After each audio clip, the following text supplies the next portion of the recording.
From CBS News, this is The Early Show. Live from Fifth Avenue in New York City. Well, you've heard the saying that one man's trash is another man's treasure. And Early Show contributor Benno Schmidt recently met a man surrounded by treasure, and he got it all from other people who just, they simply didn't want it. Right, Benno? Absolutely. A lot of this stuff was for free. This guy is one of New York's great characters. The old treasure adage is certainly one that Evan Bloom lives by, and he actually lives quite well. I dropped by to get a glimpse of just a small part of his collection right here in New York.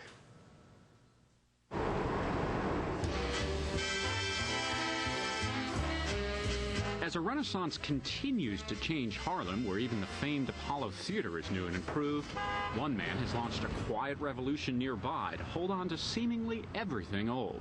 Those are shutters from the Bard Graduate Center on West 86th Street. These are chestnut doors from a mansion in Connecticut. Think of Evan Blum as New York's recycler-in-chief. These are J.L. Mott tubs. They're fired clay with a glaze on them. At his demolition depot, you'll find old lighting fixtures, fireplace mantles, and doors. Lots of doors. We have entrance doors, back doors, double doors, sliding doors, pocket doors, closet doors, bathroom doors, doors with mirrors. Did you forget something? Oh, there's endless. Evan loves the growing collection. If not for him, you'd only find it in one other place. You mean you're talking trash? This stuff could literally just be thrown out. Well, the biggest competitor is the dumpster that we have, and ignorance and stupidity. Those are our biggest three competitors. And if your idea of a junk collector harkens back to Fred Sanford, Evan Blum considers himself something entirely different. I just like the stuff, and I hate to see it getting destroyed. And I see so much of it getting destroyed. So rescued tubs, toilets, and more, so much more, are housed in this massive warehouse and numerous others. This came from the Elkin Mansion. Enough stuff, Evan says, to fill 5 football fields. There's a story behind each one of these doors. Every piece here has a story. Like this fireplace that once belonged to Jackie O, or the hand-carved doors that once hung at the home of her former husband, Aristotle Onassis. And these are done by a famous designer called Mangiardino. And this, J.D. Rockefeller's hand-carved fireplace, yours for $40,000. That's right. Evan's not just collecting lost treasure, he's selling it, and business is booming. Do you have anything like this that's separate like that? I am basically a designer's designer, an architect's architect. You need it for a bench? Years ago, Evan published a book on designing, and today is often asked to add old-fashioned character to newer buildings. Like New York's Bowery Hotel, where weathered items like door handles, wood paneling, and old lights were used to create the mood of a more established space. So how can you decide what's trash and what's worth saving?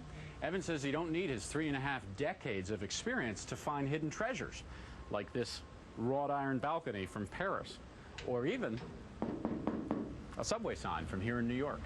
If you notice it, it's something talking to you. It's connecting to you. It's meaning something. There's some connection that got your attention. To see what grabs his attention, we followed Evan to a 200-year-old townhouse about to be demolished. So will this be saved? Yes. Because to me, this looks like junk. Why would you want to save this? Well, when you take the paint off it and restore it, it'll look pretty nice. The proverbial kitchen sink was pulled out. The bathtub, what Evan deemed an Art Deco keeper, was also saved. And before their day was done, this marble mantle was carefully taken apart and carried away, piece by piece. Though all of it will be sold off, Evan says it's not about the money. I still find things enjoyable. You would think over the years, oh, you get tainted and, oh, this is all junk and it's all business now. It never was that way with me because I'm not interested in the money as much as I am in the art.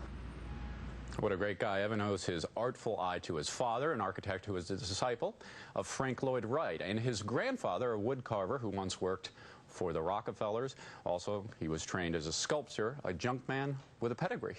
All right, what about his mother, though? Because as a mother, one of my kids is a total pack rat.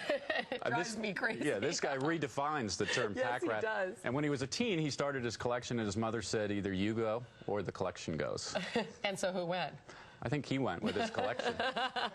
All right, nice to have you here. Oh, thanks. Great story. That was a lot of fun. That's Benno Schmidt. Now here's Julie in L.A. with Living Room.